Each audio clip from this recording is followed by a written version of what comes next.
Well, I'm on break now, so I can have a few minutes to explain this to you. We started off the center line is where the edge of the part is. We started off center a little bit so the tool would have a little bit of lead in so that it wouldn't leave a mark at the start here of where the part actually starts. And as long as you know what your angle is, like it's a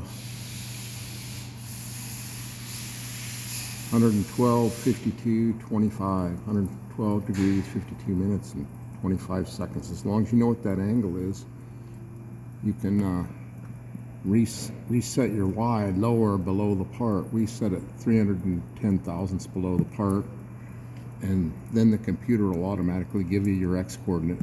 That's if and only if you have your N coordinates, which we had our N coordinates right here, X2 and Y2. We already had those in there, so then the computer generated the blue there, the X for us.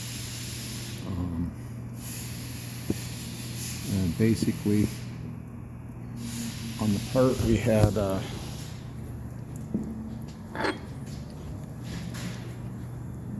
there's three different radiuses. There's a radius here from here to here, which is, let me lay this flat.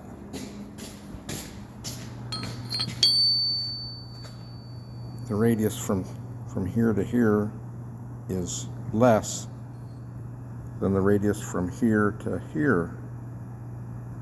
Notice the wall is, notice it's thicker up here than it is over here, and it's also thicker here.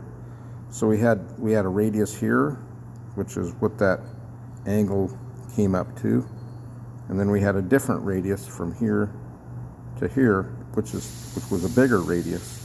So the part gets thicker as it gets to the top.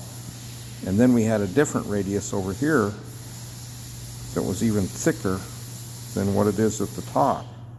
So we came up to this radius, and we entered mill arc to that radius, and then we had to enter mill arc over to here, to this point right here. And then at this point, we had to change our radius to an inside radius that would go this way. So we had three different radiuses we had to program into it. And as you can see on the screen, we have our three mill arcs. Mill arc, mill arc, and mill arc. So we went to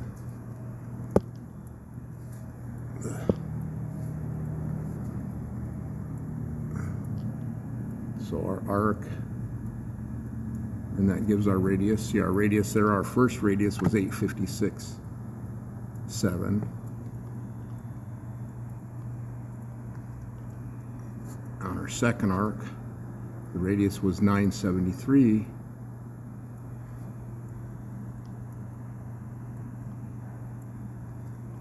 And our third arc, which was the arc that went in the opposite direction, was 2.1.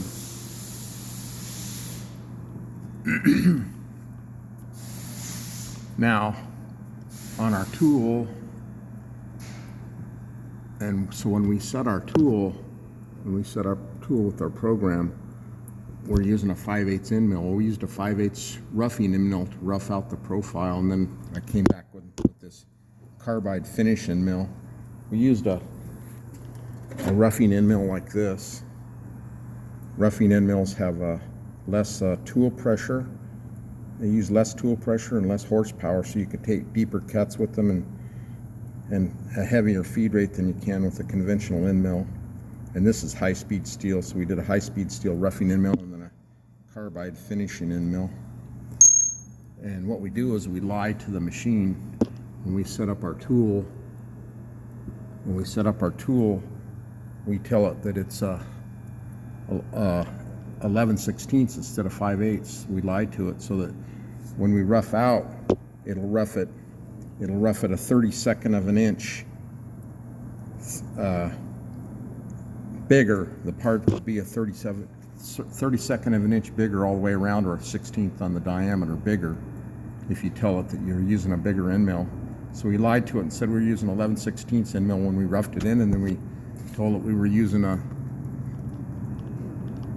623 end mill, which is a couple thousandths under 5/8. The carbides are usually a little bit smaller than 5/8. A 5/8 carbide usually is a couple thousandths smaller.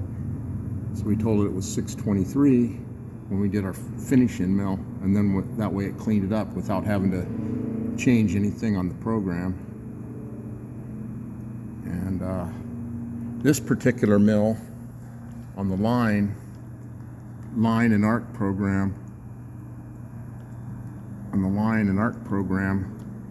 it doesn't, see, we got mill line, it doesn't give you a number of passes. It gives you begin and then end, but it doesn't give you a number of passes. Because of that, on the rectangular slot and circle pocket, it gives you a number of passes, so you can say that go 1 inch deep and 1/4 inch a pass. This one you can't do that. On the line program you can't. That's one disadvantage to this software, is that you can't do that on the line program or the arc program. So to compensate for that, we'll put a dial indicator down here under the machine, right down there. We'll put a dial indicator down there